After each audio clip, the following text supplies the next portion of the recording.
प्रणाम महाराज, क्षमा करना बाबा, इस अभागे के रोने से आपकी तपस्या भंग हो गई। पर क्या करूं, मेरी तो किस्मत ही फूट गई है। बचपन में माँ बाप मर गए, जवानी में बीवी बच्चे मर गए, और जो एक इकलौता दोस्त था उसे उस क्रूर तांत्रिक ने मार दिया। अब गांव वालों ने मनहूस कहकर निकाल दिया है। ईश्वर ने भी मुख मोड़ लिया है बाबा। क्या मेरी किस्मत में सिर्फ अपनों की अर्थियां उठाना ही लिखा है? क्यों जिंदा हूं मैं, आखिर क्यों? हरिया की करुण पुकार सुनकर जंगल का सन्नाटा जैसे ठहर गया। साधु बाबा ने धीरे से अपनी आंखें खोलीं। उनकी आंखों में एक अजीब सी चमक थी, जैसे वे हरिया के वर्तमान को नहीं बल्कि उसके हजारों साल पुराने अतीत को देख रहे हों। उन्होंने हरिया को गौर से देखा और फिर जो कहा उसने हरिया के पैरों तले जमीन खिसका दी। रोना बंद करो हरिया। जिसे तू अपनी फूटी किस्मत समझ रहा है वो असल में तेरे पिछले जन्म का वो कर्ज है जो तुझे इस जन्म में चुकाना पड़ रहा है। आज मंदिर से तेरा निकाला जाना तो महज एक बहाना था। आखिर नियति ने तुझे मुझसे मिला ही दिया ताकि तू अपने अतीत का वो खौफनाक सच जान सके। पिछले जन्म का कर्ज? बाबा, मैंने पिछले जन्म में ऐसा क्या किया था जिसकी इतनी भयानक सजा मुझे आज मिल रही है? आखिर कौन हूं मैं? उस सच को जानने के लिए तुझे समय की परतों के पीछे जाना होगा। पर याद रख हरिया, वो सच इतना कड़वा है कि शायद तू उसे बर्दाश्त ना कर पाए। तेरे अतीत को जानने के लिए हमें उस मायावी पाषाण गुफा तक पहुंचना होगा, जहां युगों से एक जादुई आईना तेरा इंतजार कर रहा है। क्या तू तैयार है अपनी असली पहचान जानने के लिए? ठीक है बाबा, मैं तैयार हूं। अगर मेरी इस तड़प और अकेलेपन का इलाज उस आईने में छिपा है तो मैं पाताल तक जाने को तैयार हूं। चलिए, मुझे ले चलिए उस स्थान पर। मैं सच जानना चाहता हूं, आखिर मैंने पिछले जन्म में ऐसा क्या किया था जिसकी इतनी भयानक सजा मुझे आज तक मिल रही है। साधु बाबा हरिया को लेकर जंगल के एक ऐसे गुप्त मार्ग पर चल पड़ते हैं।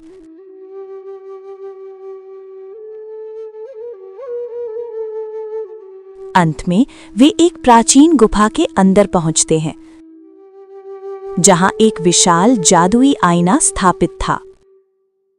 हरिया, रुक जाओ, हम पहुंच गए। यही है वो अतीत दर्पण। इसके सामने शांत होकर बैठ जाओ और अपने मन को स्थिर करो। घबराना मत, चाहे तुम्हें जो भी दिखाई दे, अपनी आंखें मत मूंदना। ये आईना केवल सच दिखाता है और सच का सामना करना ही प्रायश्चित की पहली सीढ़ी है।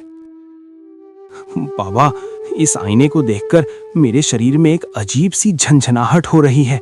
ऐसा लग रहा है जैसे ये आईना मुझे पुकार रहा है। इसकी सतह पर जमी धूल भी किसी खौफनाक दास्तान की गवाही दे रही है। क्या वाकई इसमें मेरा बीता हुआ कल दिखेगा? बाबा, मुझे बहुत डर लग रहा है, मेरा साथ मत छोड़िएगा। ओम ह्रीं कालचक्राय नमः। अतीतम दर्शय दर्शय, कर्मफलम प्रकटय प्रकटय। हे समय के स्वामी, इस जीव के पिछले जन्मों के काले पन्ने खोल दे। जागृत हो जाओ मायावी दर्पण, इस अभागे को इसकी असलियत का आईना दिखा। दृश्यम साक्षात भव। साधु बाबा के मंत्रों की गूंज जैसे ही आईने की सतह से टकराई, पूरी गुफा बिजली की कड़वाहट से कांप उठी। आईने के बीचों बीच से एक गहरा धुआं उठने लगा और धीरे धीरे उस धुएं के पीछे एक आकृति उभरने लगी। वो आकृति किसी फटेहाल गरीब की नहीं, बल्कि एक वैभवशाली और क्रूर इंसान की थी। बाबा, ये क्या? आईने के अंदर धुआं छट रहा है। रुकिए, ये कौन है? बाबा, इसकी शक्ल तो बिल्कुल मेरे जैसी है। वही चेहरा, वही आंखें, लेकिन ये इंसान तो सोने से लदा हुआ है। ये तो किसी बड़े महल के ऊंचे सिंहासन पर बैठा है। क्या वाकई ये पापी और घमंडी इंसान मैं ही हूं? ये तो गरीबों पर जुल्म कर रहा है बाबा। हाँ हरिया, गौर से देख, ये तू ही है। आज से 100 साल पहले तू ये लाचार लकड़हारा नहीं, बल्कि चंदनपुर का सबसे क्रूर और अभिमानी मुखिया था, ठाकुर जोरावर सिंह। तेरी ताकत का सूर्य उस समय चरम पर था, पर तेरे दिल में दया का एक कतरा भी नहीं था। देख अपनी उस हवेली को, जहां तूने अहंकार के नशे में चूर होकर न जाने कितनी बेगुनाह जिंदगियां उजाड़ी थीं। आईने की धुंध जैसे ही छटी, समय का पहिया 100 साल पीछे जाकर ठहर गया। चंदनपुर की वो आलीशान हवेली साफ दिखने लगी, जहां ठाकुर जोरावर सिंह का राज चलता था। वो सिंहासन पर बैठा अपनी मूंछों को ताव दे रहा था। उसके सामने उसके दो सबसे वफादार और बेरहम आदमी खड़े थे, पांडु और जग्गा। पांडु और जग्गा, चंदनपुर की इस माटी पर आजकल कुछ ज्यादा ही शांति महसूस हो रही है। क्या लोगों के दिलों से जोरावर के नाम की दहशत कम होने लगी है? जरा मुझे ये बताओ कि गांव के हर घर से लगान की आखिरी पाई वसूल होकर मेरी तिजोरी तक पहुंच रही है, या कुछ कीड़ों को लगने लगा है कि मेरा खौफ खत्म हो गया है? साफ साफ बताओ, क्या सब ठीक है? हुकुम, आपकी दहशत इतनी है कि गांव का परिंदा भी पर मारने से पहले आपकी इजाजत मांगता है। लगभग हर किसान ने अपने बच्चों के मुंह का निवाला काटकर लगान की पोटली आपकी चौखट पर रखती है, लेकिन सरकार, वो जो शंभू किसान है, बस वही एक है जो अब तक लगान देने से कतरा रहा है। वो पूरे गांव में ढिंढोरा पीट रहा है कि फसल मर गई है और वो फूटी कौड़ी भी लगान में नहीं देगा। क्या कहा? मना कर दिया? चंदनपुर की जिस मिट्टी पर वो सर उठाकर चल रहा है, वो मिट्टी मेरी है। जो अनाज वो खाता है, वो मेरी मेहरबानी है। पांडु, जग्गा, उस शंभू की इतनी हिम्मत कि वो मेरे आदेश की लकीर लांघ जाए। जाओ, अभी इसी वक्त जाओ और उस कीड़े को घसीट कर मेरे कदमों में लाओ। मुझे उसके पैर नहीं, बल्कि उसकी रूह कांपती हुई चाहिए।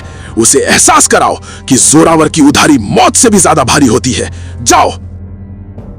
जी सरकार, आपकी बात पत्थर की लकीर है। हम अभी जाते हैं और उस शंभू को उसकी औकात याद दिलाते हैं। उसे क्या, उसके पूरे खानदान को पता चल जाएगा कि ठाकुर के हक पर कुंडली मारकर बैठना कितना महंगा पड़ता है।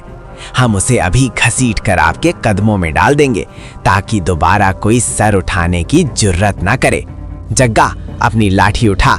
आज चंदनपुर को फिर से ठाकुर की ताकत दिखानी होगी।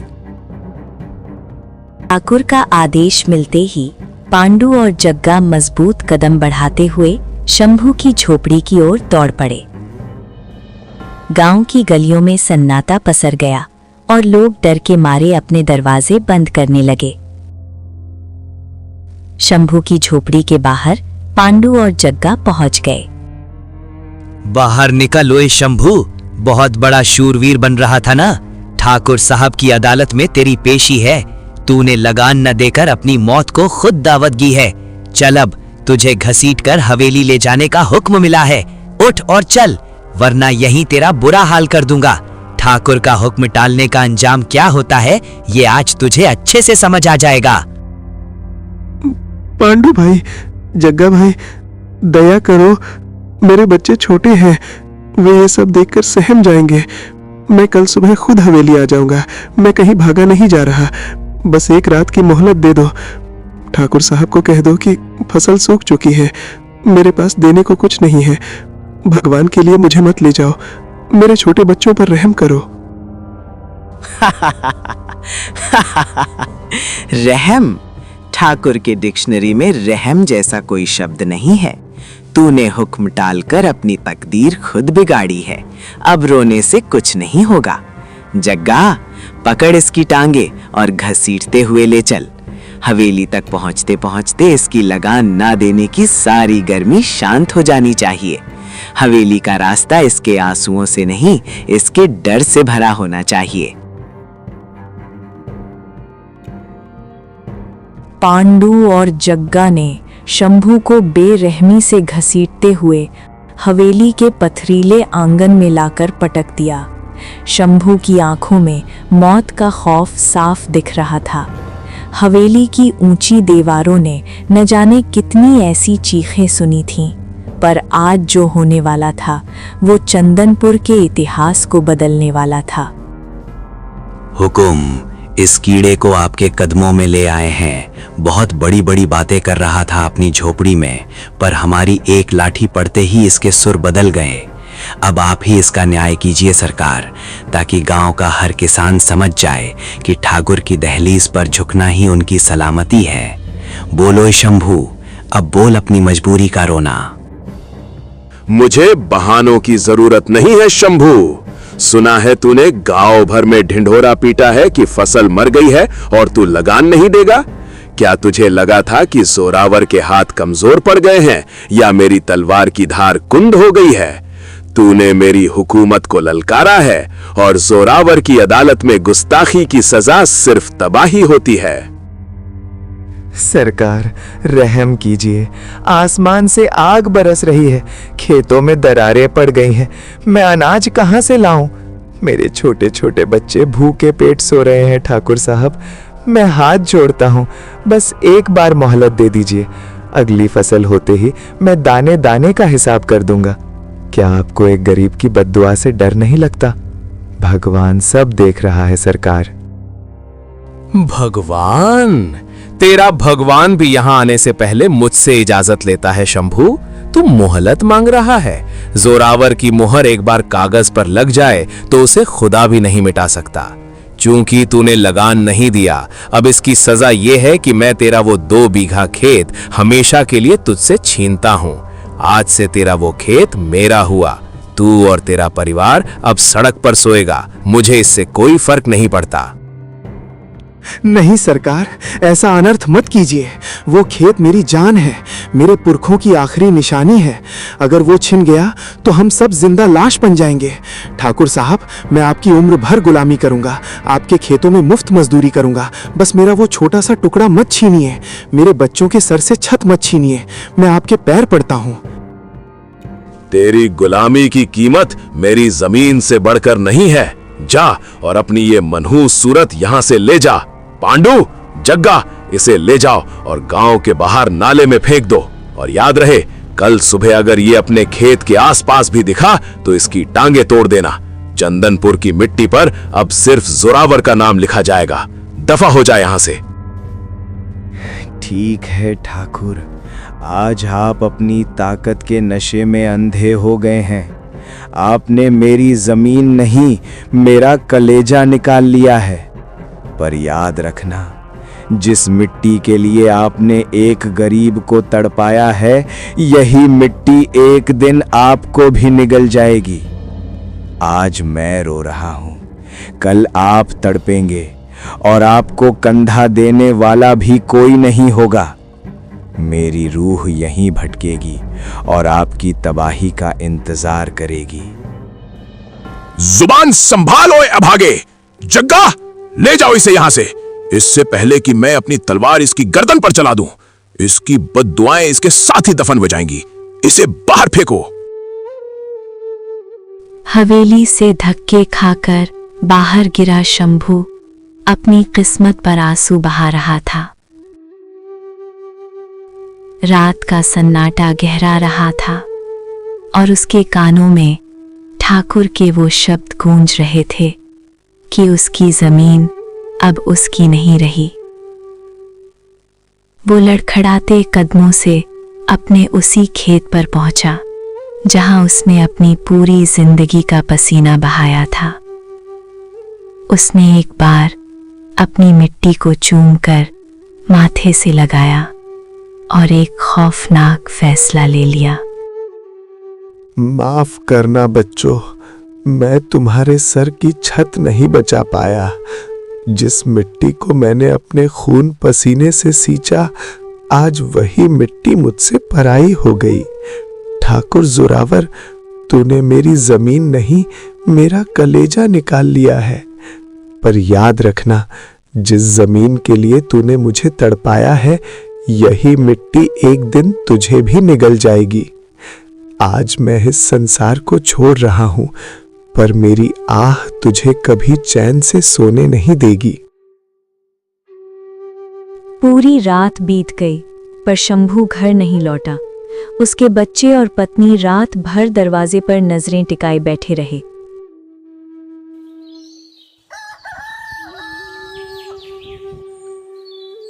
सुबह की पहली किरण के साथ जब गांव के कुछ लोग शंभू को ढूंढते हुए उसके खेत की ओर पहुंचे तो वहां का नजारा देखकर उनकी रूह कांप गई। शंभू उसी पुराने बरगद के पेड़ से लटका हुआ था जिसे उसने बचपन से सींचा था। हे भगवान, ये क्या हो गया? शंभू भाई, ये तूने क्या कर लिया? देखो सब, जोरावर की जालिम नजर ने आज एक हंसते खेलते इंसान को मौत के गले लगा दिया। कल तक जो हमारे साथ कंधे से कंधा मिलाकर चलता था, आज वो बेजान होकर हवा में झूल रहा है। ये सिर्फ शंभू की लाश नहीं है, ये चंदनपुर के न्याय की लाश है। अब हम गरीबों का क्या होगा? धीमे बोल राम सिंह, अगर ठाकुर के कान तक ये बात पहुंची तो शंभू के साथ साथ हमें भी मिट्टी में मिला देगा। चलो चुपचाप मिलकर इसे नीचे उतारते हैं। ठाकुर की इजाजत के बिना तो यहाँ पत्ता भी नहीं हिलता, पर हमें इसका अंतिम संस्कार करना ही होगा। गांव वालों ने कांपते हाथों से शंभू के शरीर को नीचे उतारा। किसी की हिम्मत नहीं थी कि ठाकुर के खिलाफ आवाज उठाए। डर और सिसकियों के बीच शंभू का अंतिम संस्कार कर दिया गया। चंदनपुर की मिट्टी में एक गहरा गम दफन हो गया, लेकिन जोरावर की हवेली में अब भी अहंकार का दिया जल रहा था। कुछ दिन बीत गए। एक दिन गांव के प्राचीन शिव मंदिर में आज एक अलग ही हलचल थी। पक्षियों की चहचहाहट और अगरबत्ती की खुशबू के बीच रामदीन का बेटा अर्जुन मंदिर पहुंचा था। वो मन ही मन अपनी एक छोटी सी दुनिया के सपने बुन रहा था। वो शिवलिंग के सामने हाथ जोड़कर बैठ जाता है। हे भोलेनाथ, आप तो अंतर्यामी हो, सबके मन की बात बिन कहे जान लेते हो। बाबा, अब तो मेरी उम्र भी शादी के लायक हो गई है। बाबा, मेरी किस्मत का सितारा कब चमकेगा? आप मेरे सपनों की रानी, वो सुंदर कन्या मुझसे कब मिलवाओगे? कोई ऐसी हो बाबा जो चांद जैसी शीतल हो और जिसका साथ पाकर मेरा ये छोटा सा जीवन सफल हो जाए। बस इतनी सी अरदास सुन लो प्रभु। अर्जुन अभी अपनी प्रार्थना पूरी कर मंदिर के बाहर निकला ही था कि उसकी आंखें फटी की फटी रह गईं। मंदिर की दहलीज कर एक ऐसी सुंदरता खड़ी थी जिसे देखकर ऐसा लगा मानो शिवजी ने उसकी पुकार तुरंत सुन ली हो। वो चंदनपुर के मुखिया ठाकुर जोरावर की इकलौती बेटी ममता थी। हे मेरे शंभू, ये मैंने क्या देख लिया? अभी तो आपसे एक सुंदर कन्या की फरियाद की थी और आपने तो सीधे स्वर्ग की अप्सरा ही मेरे सामने खड़ी कर दी। ये रेशमी अंदाज, ये हिरणी जैसी आंखें, क्या यही मेरे सपनों की रानी है जिसका मुझे इंतजार था? पर ये तो ठाकुर की बेटी है। अर्जुन, ये कैसी अग्नि परीक्षा है प्रभु की, जिसे दिल दे बैठा वो पहुंच से बहुत दूर है। अर्जुन का भोलापन देखकर ममता के चेहरे पर एक धीमी सी मुस्कान आ जाती है।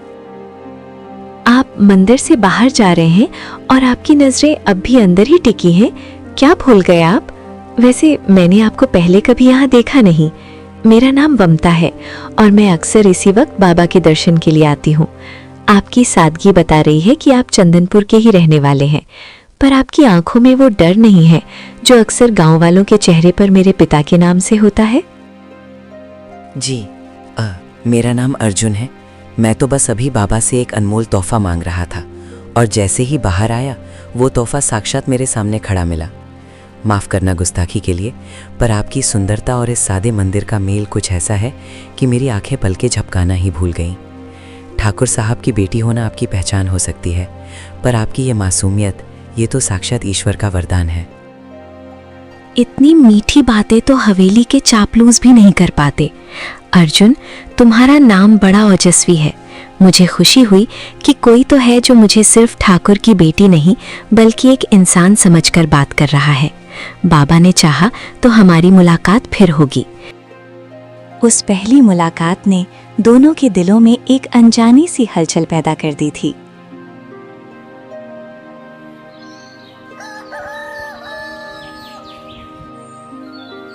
अगले दिन अर्जुन फिर उसी मंदिर की सीढ़ियों पर खड़ा ममता का इंतजार कर रहा था। कुछ देर बाद ममता भी मंदिर पहुंच गई। अब नजरों का मिलना हर रोज की बात हो गई थी। ममता, आज फिर बाबा ने मेरी सुन ली।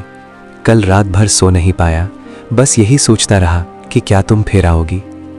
तुम चंदनपुर की राजकुमारी हो और मैं एक मामूली किसान, पर जब तुम मुस्कुराती हो तो ये सारा ऊंच नीच का फर्क मिट जाता है।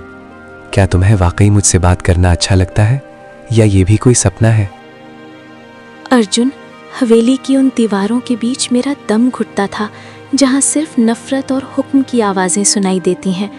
पर तुम्हारी ये बातें, ये मुझे एक नई दुनिया का एहसास कराती हैं।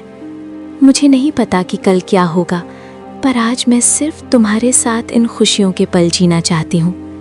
क्या तुम हर रोज यहाँ आओगे?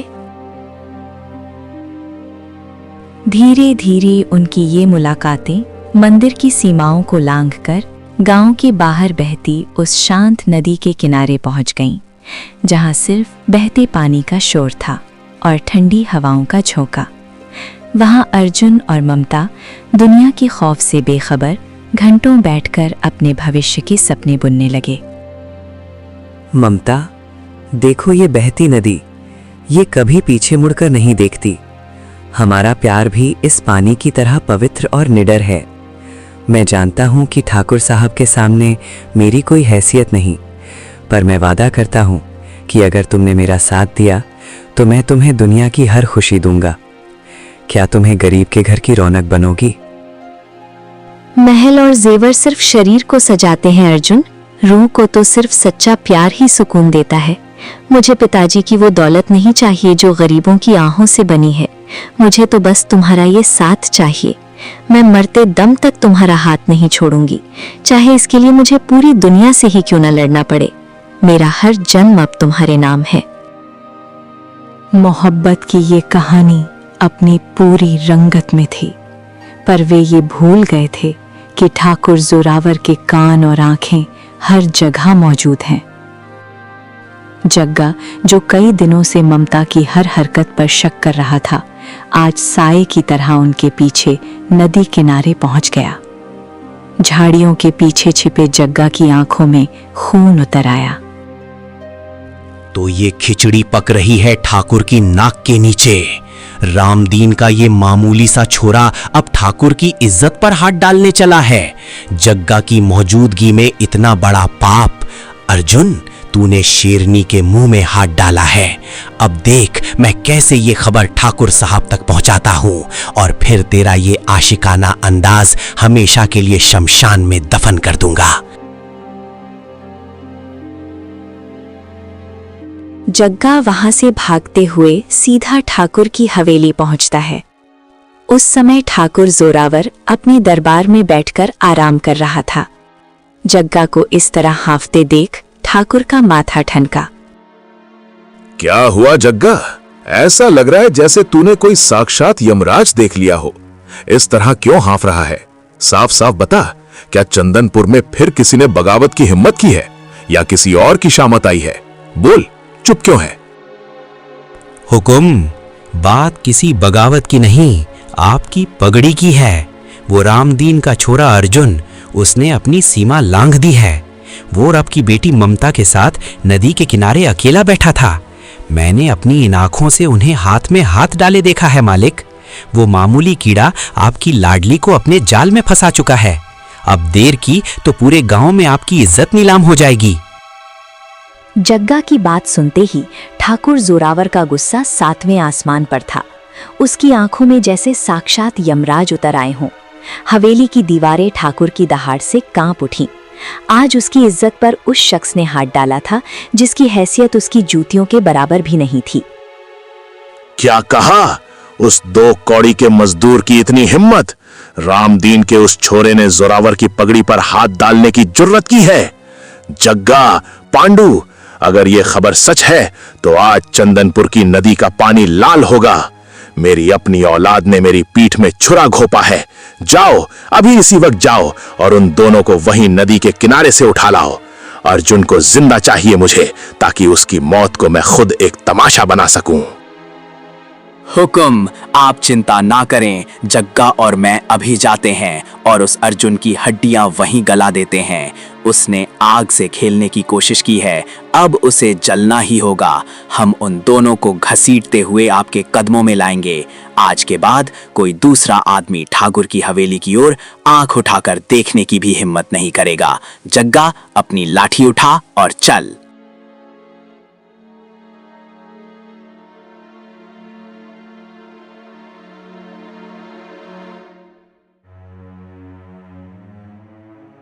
क्यों रे आशिक, बड़ा मजा आ रहा है राजकुमारी के साथ सपने देखने में। अब इन सपनों को शमशान में पूरा करना। तेरी ये औकात कि तू ठाकुर की बेटी का हाथ थामे। पांडु, पकड़ इसे और मारो साले को इतना कि ये अपनी शक्ल भी ना पहचान पाए। आज इसकी आशिकी का भूत हम उतारेंगे। चलो, इसे घसीटते हुए हवेली ले चलो। नहीं, जग्गा, पांडु, रुक जाओ। अर्जुन को छोड़ दो, इसने कुछ नहीं किया। ये सब मेरी गलती है। अर्जुन को मत मारो, मैं हाथ जोड़ती हूँ। पिताजी से कहना मैं घर चलूंगी, पर अर्जुन को बख्श दे। भगवान के लिए इसे छोड़ दो, ये मर जाएगा। कोई बचाओ, अर्जुन। अर्जुन को घसीटते हुए हवेली में लाया गया। हवेली के सुनसान आंगन में अर्जुन को लोहे के खंबे से बांध दिया गया था। चारों ओर सूखी लकड़ियां और तेल की गंध मौत का एहसास करा रही थी। तभी अचानक भारी कदमों की आवाज सुनाई दी। वो वही अघोरी तांत्रिक था जिसकी आंखें अंगारे की तरह दहक रही थीं। वो निडर होकर ठाकुर के सामने खड़ा हो गया। रुको जोरावर, ये मशाल बुझा दे, वरना ये आग तेरी पूरी सल्तनत को राख कर देगी। अर्जुन एक मासूम लड़का है, इसका लहू बहाकर तू अपनी तबाही का दरवाजा खोल रहा है। मैं तुझे आखिरी बार चेतावनी दे रहा हूं, इसे आजाद कर दे, वरना आज चंदनपुर की मिट्टी तेरे अहंकार की गवाह बनेगी। ये मशाल नीचे डाल दे ठाकुर। वाह, देखो तो सही इस भीख मांगने वाले तांत्रिक की हिम्मत। ओ ढोंगी, तेरी ये थोथी धमकियां जोरावर की चौखट पर आकर दम तोड़ देती हैं। तूने मेरे काम में टांग अड़ाकर अपनी मौत को दावत दी है। जग्गा, पांडु, क्या देख रहे हो? इस पाखंडी को भी उसी खंभे पर अर्जुन के साथ बांध दो। आज ये दोनों साथ में राख होंगे। जोरावर, तू ताकत के नशे में अंधा हो गया है। याद रख, शरीर तो मिट्टी है पर रूह अमर होती है। तू आज हमें जला सकता है, पर हमारे श्राप से अपनी 7 पुश्तों को नहीं बचा पाएगा। तूने धर्म का अपमान किया है और इसकी सजा एक दिन तुझे भुगतनी पड़ेगी। पांडु और जग्गा ने मिलकर तांत्रिक को दबोच लिया और उसे अर्जुन के साथ उसी खंभे पर मजबूत रस्सियों से बांध दिया। ठाकुर जैसे ही मशाल से उन्हें जलाने बढ़ा, ममता दौड़कर आगे आई। पिताजी, अगर आप अर्जुन और इस महात्मा को जलाएंगे तो अपनी इस बेटी की जान भी अपने हाथों से लेंगे। मेरा प्यार कोई गुनाह नहीं है। अगर आप इतने पत्थर दिल हैं कि अपनों का खून बहा सकते हैं तो मुझे भी इन्हीं के साथ जला दीजिए। मैं अर्जुन के बिना नहीं जी सकती। मार दीजिए मुझे भी, ताकि आपके झूठे रुतबे का तमाशा पूरा हो सके। पांडु, इसकी अंतिम इच्छा भी पूरी कर दो। इसे भी उसी खंबे पर उन दोनों के साथ बांध दो। आज चंदनपुर की ये हवेली गवाह बनेगी कि जो मेरे खून में गद्दारी करेगा उसकी जगह सिर्फ शमशान में होगी। आज के बाद कोई बाप अपनी बेटी को आजादी देने का ख्वाब नहीं देखेगा। जला दो इन सबको अभी इसी वक्त। पांडु और जग्गा ने ममता को भी बेरहमी से उसी खंभे पर जकड़ दिया। ठाकुर ने जलती मशाल लकड़ियों के ढेर में फेंक दी। देखते ही देखते लपटें आसमान छूने लगीं। आग की गर्मी में तीनों के शरीर झुलसने लगे। तभी तांत्रिक ने अपनी आंखें खोलीं और आखिरी बार दहाड़ा। जोरावर, तेरे पापों का घड़ा आज भर चुका है। तूने सत्ता के मद में अंधे होकर बेकसूर किसानों की जमीनें हड़पी, किसी को अनाथ बनाया तो किसी बूढ़े बाप से उसका इकलौता बेटा छीन लिया। तूने पवित्र प्रेम का कत्ल किया है। जा, मैं तुझे श्राप देता हूँ कि जिस तड़प में आज ये मासूम जल रहे हैं, तू अगले जन्म में हर एक दिन उस आग में तड़पेगा। ना तुझे माँ बाप की ममता मिलेगी, ना पत्नी और बच्चों का प्यार। तू प्यार के लिए एक एक बूंद को तरसेगा। तेरा ये पाप तुझे अंदर से खा जाएगा। ये तांत्रिक का वचन है। हम फिर आएंगे जोरावर, अपना हिसाब पूरा करने। आईने की रोशनी एक धमाके के साथ बुझ गई और गुफा में फिर से सन्नाटा छा गया। हरिया पसीने से लथपथ तड़पने लगा। उसे यकीन नहीं हो रहा था कि वो वही क्रूर ठाकुर था जिसने अपने अहंकार में अपनी ही बेटे को आग में झोंक दिया। वो फूट फूट कर रोने लगा। बाबा, मुझे मार डालिए। मैं इतना बड़ा पापी हूं। मैंने अपने हाथों से अपनी ही ममता को जला दिया है। ये कैसा बोझ है मेरे सीने पर। बाबा, क्या इसीलिए मैं आज इस लाचार हाल में हूं? क्या उन रूहों को कभी शांति नहीं मिलेगी? बाबा, मुझे इस नर्क से आजाद कर दीजिए। मैं ये तड़प और नहीं सह सकता। पुत्र हरिया, अतीत की गलतियां अब वर्तमान का नासूर बन चुकी हैं। तांत्रिक का श्राप तुझे तब तक चलाएगा जब तक तू उस पाप का प्रायश्चित नहीं कर लेता।